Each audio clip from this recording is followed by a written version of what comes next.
Arguably the headline session of the day. We have some big names here. We have Richard D'Souza, Maria Paula Fernandez, Tone Vase, and our moderator, Liam Kelly, as well. I'm now going to hand straight over to Liam. Liam, it's over to you to introduce this fantastic panel. Great. Thank you for the introduction, James. My name is Liam. I'm the editorial manager of Crypto Briefing, and I'm joined today to talk about the DeFi bubble, or is DeFi a bubble, with Richard D'Souza, the founder and CEO of Altcoin Trader, Maria Paula Fernandez, advisor at Golem Factory and founder and managing director of ETH Berlin, and Tone Vase, derivatives trader and Bitcoin consultant. So we're in November, about to be in November, and the DeFi summer has sort of cooled off. A lot of these top tokens that were popular in July and August have fallen quite a bit. And I guess people are asking the big question, is DeFi a bubble? And before we dig into that, I would like to talk a little bit about the relationship between innovation and financial bubbles. The dot-com bubble and the rise of the internet is a great example. The crypto market in 2017 is yet another. So what can people do to distinguish between true innovation and an overhyped market? And perhaps I'll pass this one off to Tone if you would like to take that one on. Sure. Yeah, the internet bubble is a really great example because the internet was an amazing innovation, but people, for some reason, well, we know people got very greedy and everyone was buying up anything with a .com in it. Anything with a .com had a huge valuation, to the point where the value of the NASDAQ was over 5,000 points. When that bubble popped, people realized, hey, there's a lot of innovation here, but we can't just value these .coms because they're .coms. And a lot of people don't know, but it took 15 years for the NASDAQ to reach its 2,000 high. It didn't break it until 2015. And that's not even adjusted for 15 years of inflation. So you can tack another year to that. In the meantime, the internet kept growing. I mean, the iPhone came out in 2008. So we had 7 years of smartphones, and we still couldn't top the value of the NASDAQ from 2000. And that's a true bubble. Now, crypto had the same thing. A lot of these tokens were valued at ridiculous values. So Bitcoin was at 19,000, and we're getting close to that. We're already sitting right at 14,000. It's very possible we'll get back to that $20,000 area next year.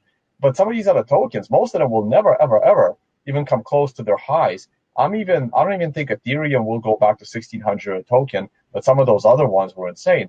So I'm hoping that cooler heads will prevail and DeFi won't actually go into a bubble. It already went to unreasonable highs because I don't think there's any innovation in DeFi, and I think that's probably might be our next topic to debate a little bit. So I'm hoping that DeFi can avoid the bubble, but Bitcoin will go up. And this time around, we could go to new all-time highs in an orderly fashion where it's not actually a bubble. It's not going up unsustainably. I'll leave it there.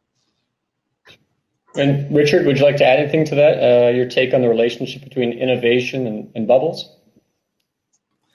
Yeah, Liam, certainly. I think it's every innovation or every technological breakthrough normally starts with some type of craze or some type of mad bubble.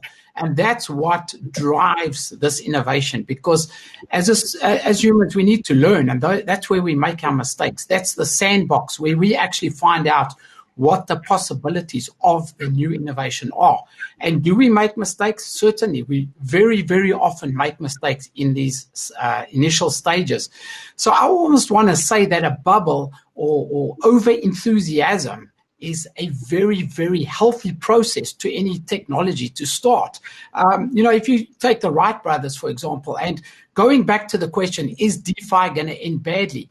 I want to just say that, look, with the Wright brothers, they were trying to get a flying machine going, and we all know the story, and a lot of people thought it was going to end badly. But that's not the truth. The truth is, in fact, that it is going to start badly. In other words, a lot of people are going to lose a lot of money when it starts. It's going to end gloriously as an alternative financial system.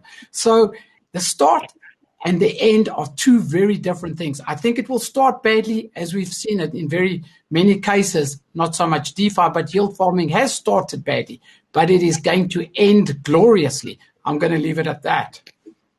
Sure. And Maria, can't forget you in this conversation Sure. as well. What are your thoughts? So essentially, I don't believe that DeFi is a bubble. I think it's a wave of innovation and experimentation. Having been in the DeFi ecosystem and in Ethereum for about three years, and having also lived through the ICO bubble, which was actually a proper bubble, then, I can tell you that DeFi is wildly different. Of course, there's bad things, but then again, there's really good things about DeFi, and the birth of composability, on-chain composability, is very exciting. I have seen these protocols from the very start, from when Compound was really bare bones and really basic, and to see everything evolve, and to see all the money Legos, like they like to call them, come together and really work, even if the UX is not optimal. It's absolutely great. It's pure innovation and proper experimentation. Okay. And Richard, I just want to return to you about a point that you just made. It starts badly and will end gloriously. You talked about in this beginning phase, perhaps that's where we are. There is some key learning to be done. What have you learned so far from this summer's activity?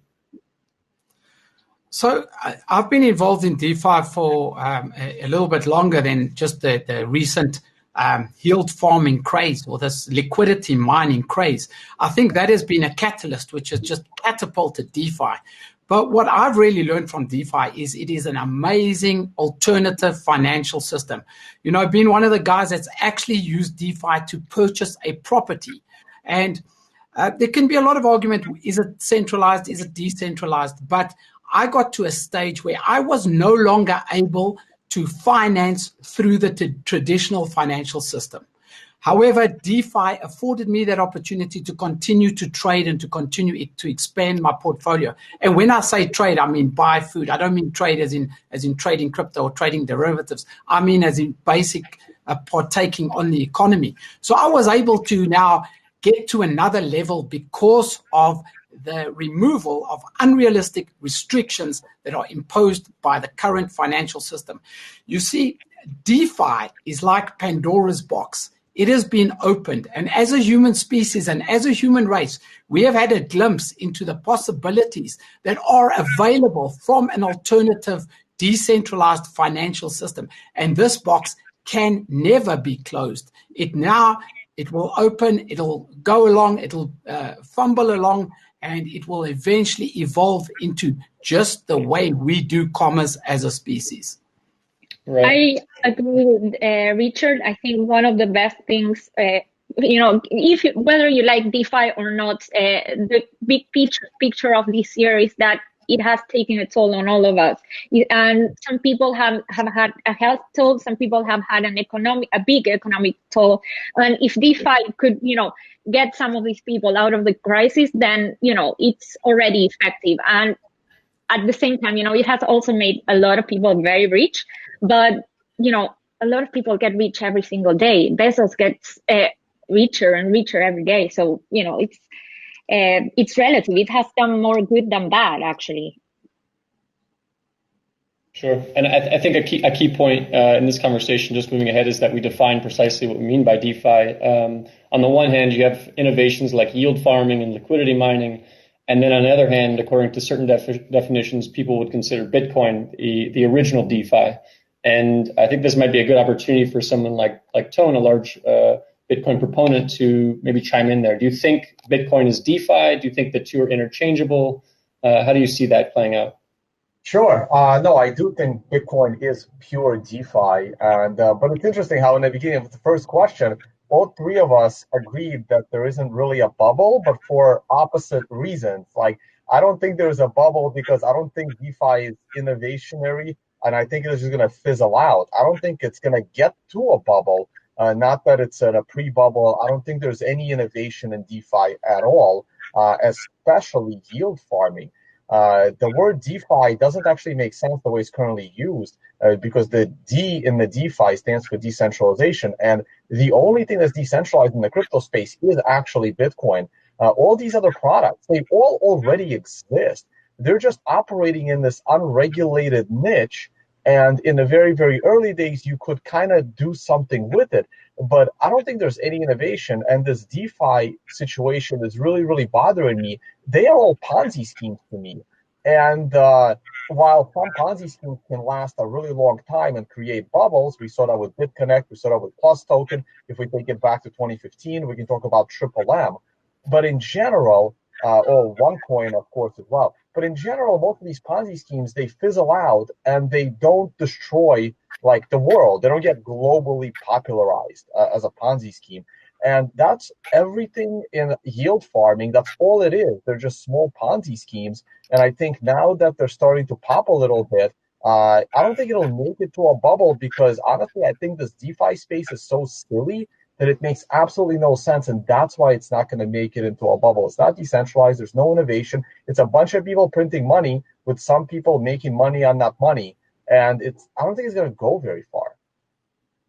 You've obviously not done your research, to be honest, because what I see is fascinating. And MakerDAO is not a Ponzi, it's proper DeFi.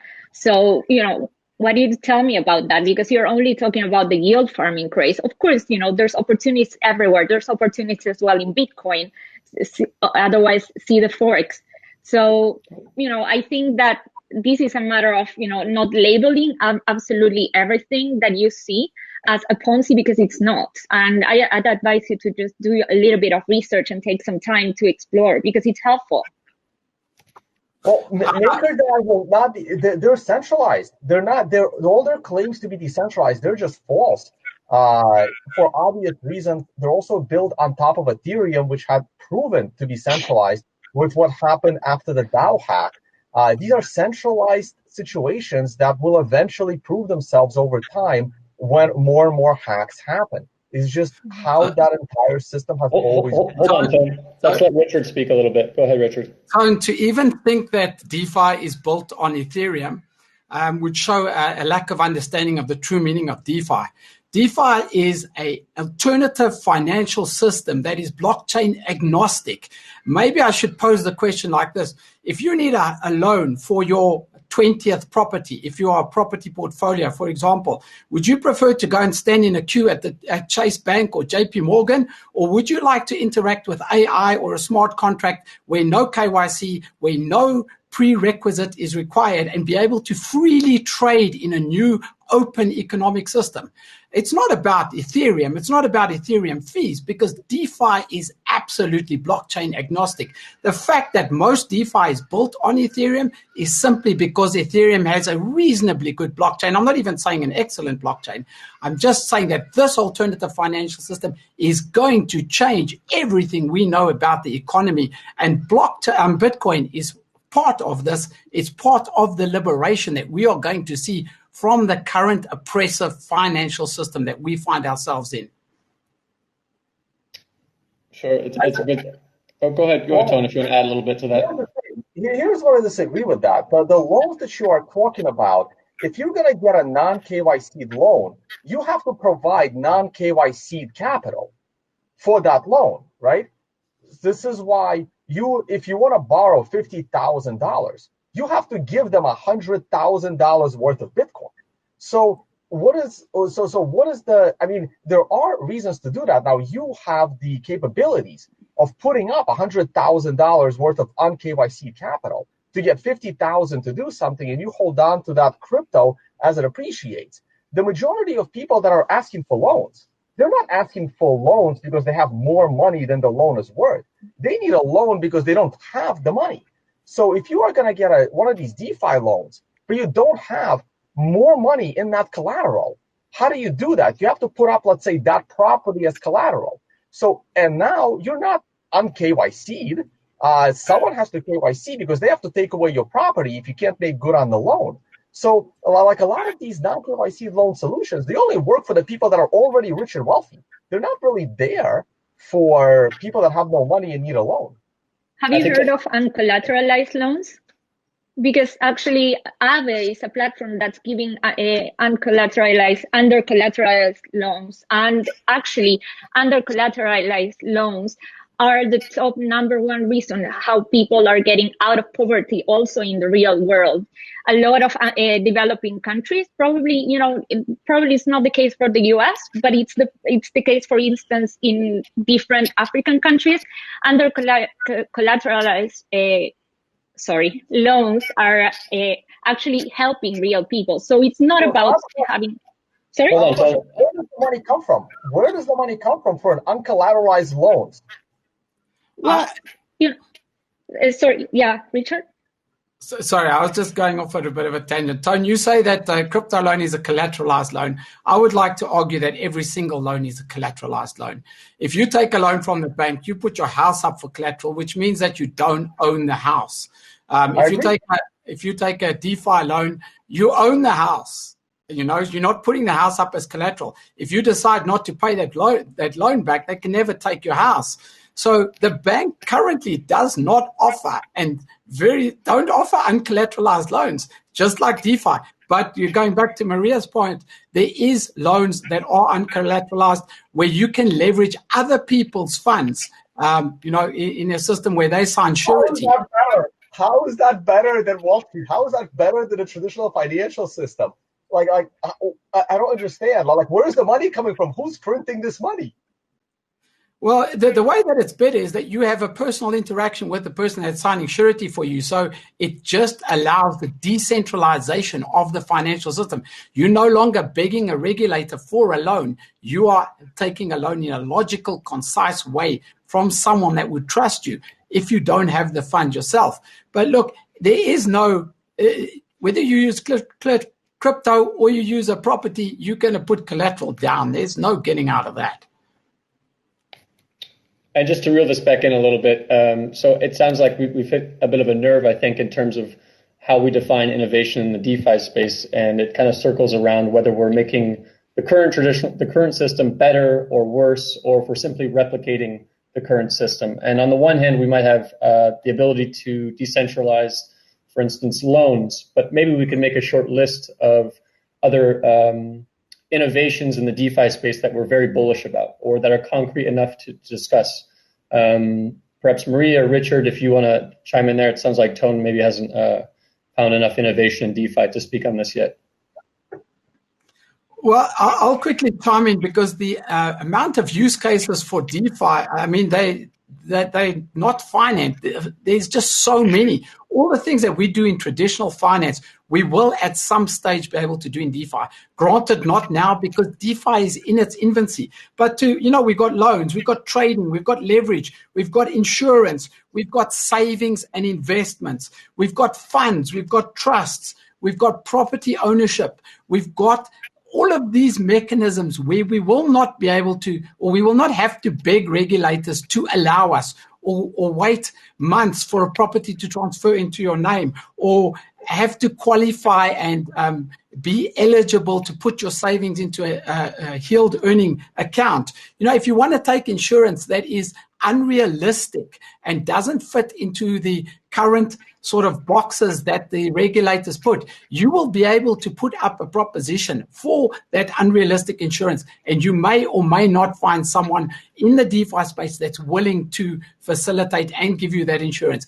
It is going to open up everything. It is going to just explode the economy and the financial situation, and everything that we know is going to be explosive because innovative people, the people in the bank, the regulators, they do not always have any answers, let alone all the answers. They sit there and they have very, very few products. We've got millions of people in the world that have very good ideas and have excellent offerings and products. And this is all going to be available, that they can just simply offer it online with a very little risk portfolio or protocol, and we'll be able to either take it or not take it. Just quickly touching on regulation, this will be the most highly regulated industry in the world because it will be regulated by the people, by the community. And scams might last, but we're all going to wisen up. We're all going to evolve to another level where we can self-regulate, where the community can regulate, and we can get the full benefit of what is out there and the brilliance of the human mind. Sure. Yeah, a nice sentiment. Did you want to add anything to that, Maria? Yeah, I just want to add something. We have to understand that actually DeFi, most of it is at a very early stage, and we're all alpha testers. And it's a really, really good test bed as well, because people are really not scared to put their funds there, which is dangerous, overwhelming, and at the same time exciting. So we can experiment right now with real money and assess the risks. And as Richard really well said, the same community is learning what's right, what's wrong, and what's unacceptable as well. But I do think that regulation will still come from regulators, of course, and we have to be very real about this. And absolutely, I believe that a lot of things in DeFi are going to be classified as securities, but the regulators and the lawyers are advancing so much right now that some projects will be lost, some projects will get dominancy because they're the most legal savvy, but then again, everyone will be able to leverage in one way or another regulated DeFi assets as well. Yeah. And it's a matter of time. Sure. And I guess I'd just like to riff out a little bit off what I heard from Tone speak about, that everything in DeFi is a Ponzi. If you recall it, Ponzi, or Bitcoin, people have called Bitcoin a Ponzi many, many times. And perhaps what we're seeing in DeFi is the equivalent of investing in Bitcoin in, say, 2012 or 2013. Do you see it differently, or how is it not the same thing? There's risk involved. There's, false regulations, a bit of uncertainty. It seems very much like the similar dynamic in DeFi. So I'll comment on it real quick. So Bitcoin, and I'm going to almost quote Luke Dash-Jur, who said it back in 2013 when he was trying to explain why Litecoin is a scam, even back then. And he did refer to Bitcoin. Well, Bitcoin is pretty much a pump and dump as well, but there's one thing that separates Bitcoin from being a pump and dump is that it actually brought true innovation. So the true innovation... True innovation in Bitcoin comes in multiple forms. And one of those forms is Bitcoin is the first unconfiscatable asset we've had because you can store it in your brain and it doesn't have any physical interaction with the world. It gives you censorship-resistant value transfer because it's decentralized because of nodes, mining, and its core development. All three parts of the decentralization, and it's finite in supply, only 21 million Bitcoin. None of these elements are true for anything else in the crypto space, not even Litecoin, not even Ethereum. Ethereum will be printed forever.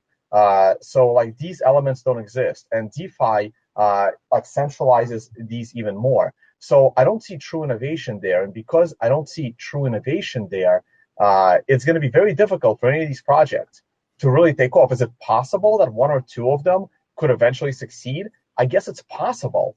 But since there are thousands out there, I have no idea which one or two those are, and I'm smart enough to know that I don't know which ones are going to succeed. So I'm staying away from everything in the DeFi space, and I'm just sticking with Bitcoin because Bitcoin will stick around. Okay, all right. So Bitcoin sticks around. I think we can all agree perhaps on that at least. But I think another point, a good segue is that. We now have over $1 billion of Bitcoin is circulating on Ethereum right now. And to what extent do we, perhaps on the Ethereum pro DeFi side of things, think of this? And what do we think, perhaps pro Bitcoin, anti DeFi side of things, think about this? Bringing Bitcoin and its liquidity over to Ethereum. Is this a net positive for the space or net negative? Richard or Maria, perhaps one of you? I think it's super positive, actually. I really want to welcome more people to test the different innovations in DeFi and tinker with the different protocols, assess risk as well, and not be scared of experimenting. And of course, Bitcoin is a great thing, is a great asset for the world, especially right now that we can't really not trust the government or the institutions. So why not bring it to Ethereum? Why not build a bridge and start, seeing what other features it can have, thanks to, like a more extended platform? Liam, well, first of all, Maria, I do agree with that very much.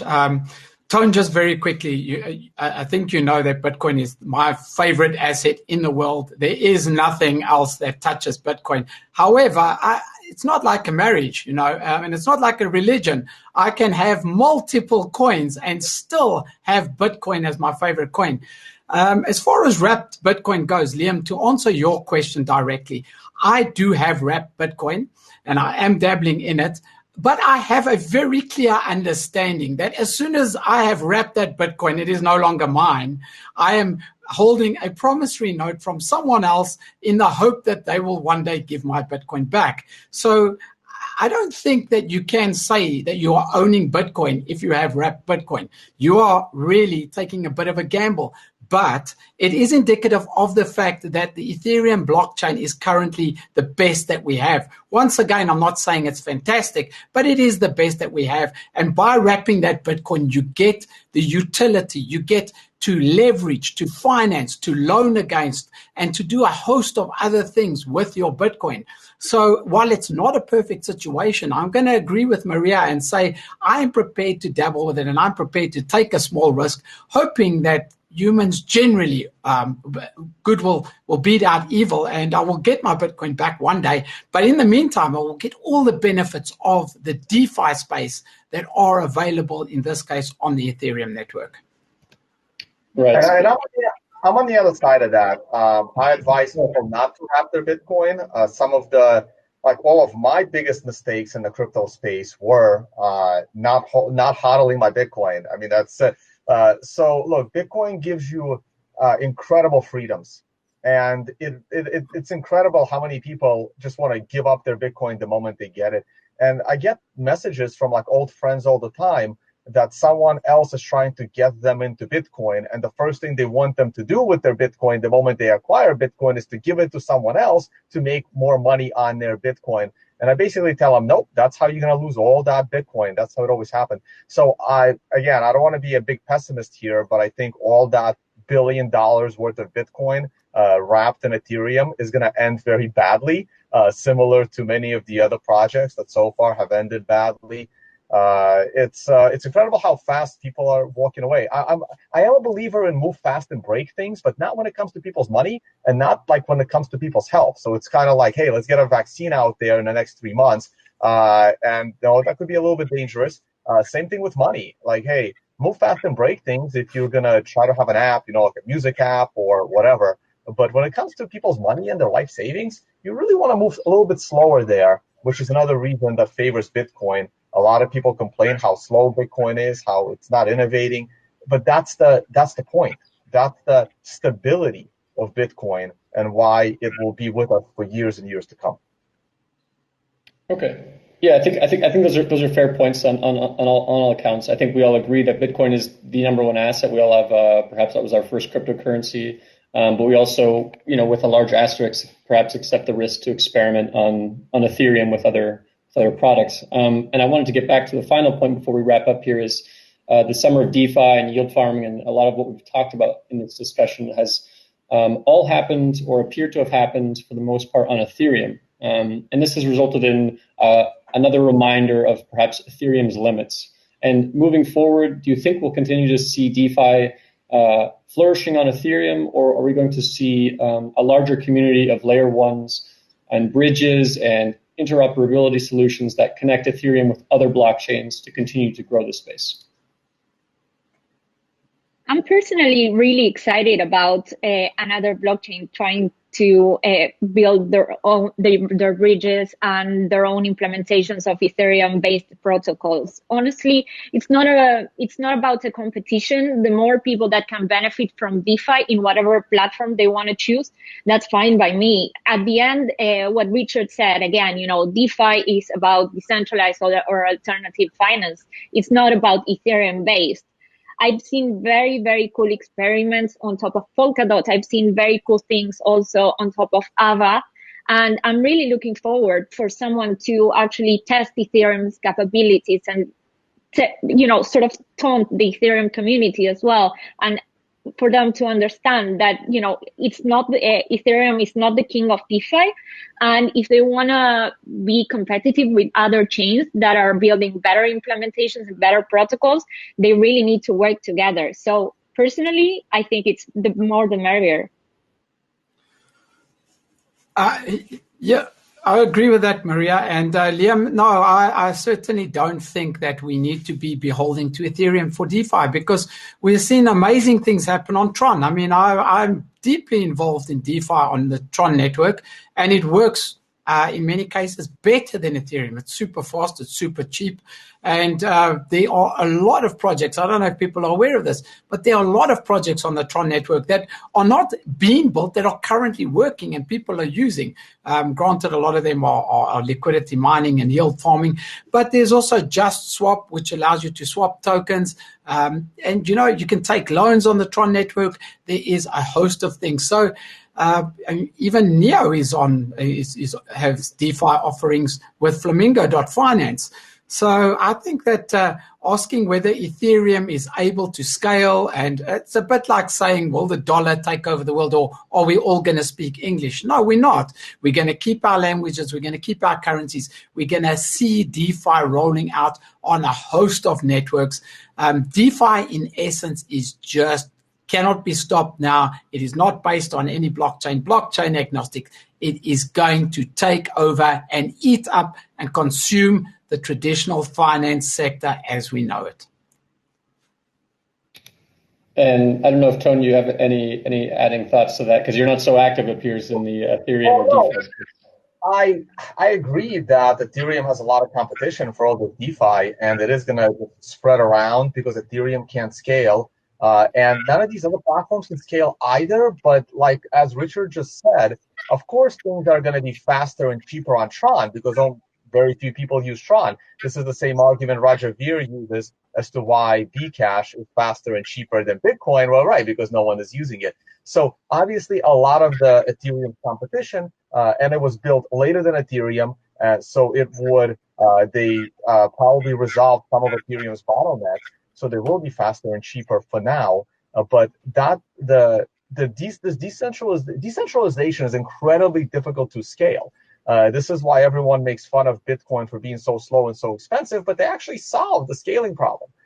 So Bitcoin was able to resolve the scaling problem, even though in our media, it's the complete opposite, talking about how Bitcoin isn't the one that's able to scale. But again, I'm not as enthusiastic about this DeFi space because to me, I don't see much innovation other than people creating these platforms to try and capture the DeFi traffic. And everything revolves around printing your own token. Everything revolves around printing your own money. From Justin Sun printing the Tron token to Vitalik printing the Ethereum token. None of these projects need their own native money. They don't. Not technologically speaking. From a technological perspective, there is nothing in the crypto space that requires its own money other than the want to print your own money. And not just the creators of the platform and the DeFi project printing their own money, mostly for themselves and enough for others to get some hype, but also to convince others to buy into the money that they're printing, to promote the money that they're printing, to get rich on the money that's being printed. This is basically the crypto space in a nutshell after Bitcoin's innovation to create decentralized money for the world. Every other project, it basically comes down to who's printing the token, who's collecting the majority of the money from that token, and it's all about the promotion game. Who can promote their token through Twitter and YouTube and get influencers. And eventually, I'm hoping it would end because I don't think it's a great society where every single person is printing their own money, and that's so far where we've been headed for the last 9 years. Well, I think a lot of that could be said too if Satoshi Nakamoto came out of anonymity and decided to dump his tokens and become a rich man or rich woman or a rich group of people. I think a lot of the same arguments could be used. But I think before we go, Richard or Maria, do you have a platform or a protocol, a dApp or a DeFi tool that you think Tone must try, and it might even convince him of maybe a bullish argument about the innovations happening in DeFi? What would you shill to him as an interesting protocol for him to try? Good question. Look, I don't think I could show anything to Tone because he's not going to try it. I mean, he's made his stance pretty clear.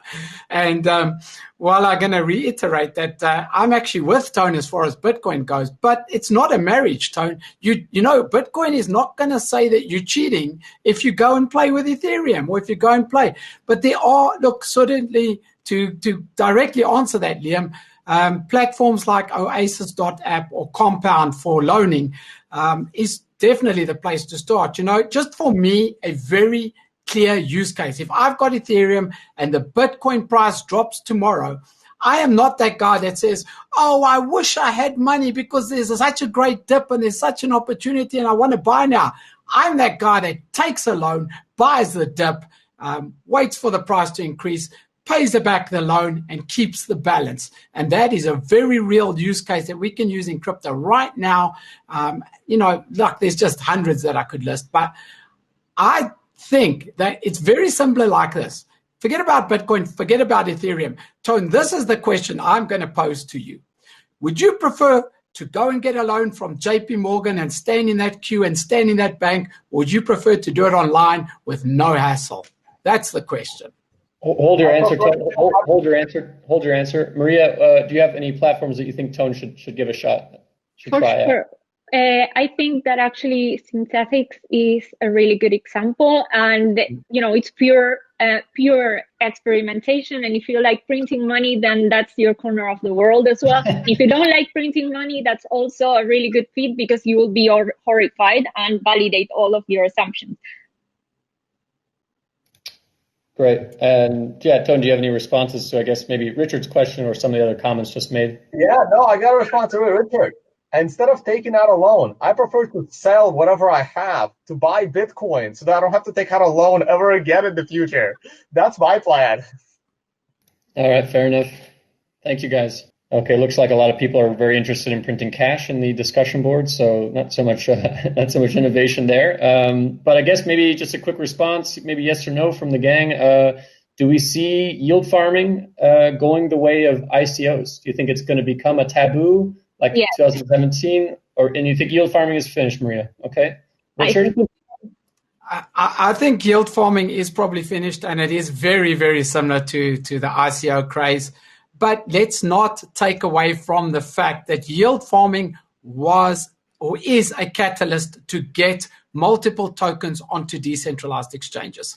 So for all the bad that it's done and all the scams that it has, and I personally have lost a reasonable amount of money through impermanent loss, which is a complicated topic, but let's not take away from the fact that this has caused decentralized exchanges to have more volume than centralized exchanges for the first time ever. So in my opinion, it is a net positive. Yeah. Yeah. Okay. And Tone, maybe a final word from the Bitcoin boss.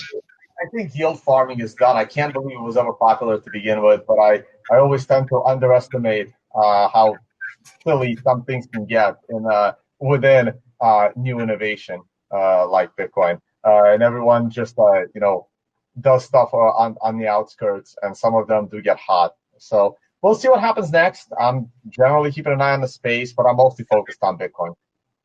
Cool. All right, I think that's all the time we have. Thanks, guys, for your insight. Thank Much you. appreciated. And Thank James, you. Good seeing you guys. Bye.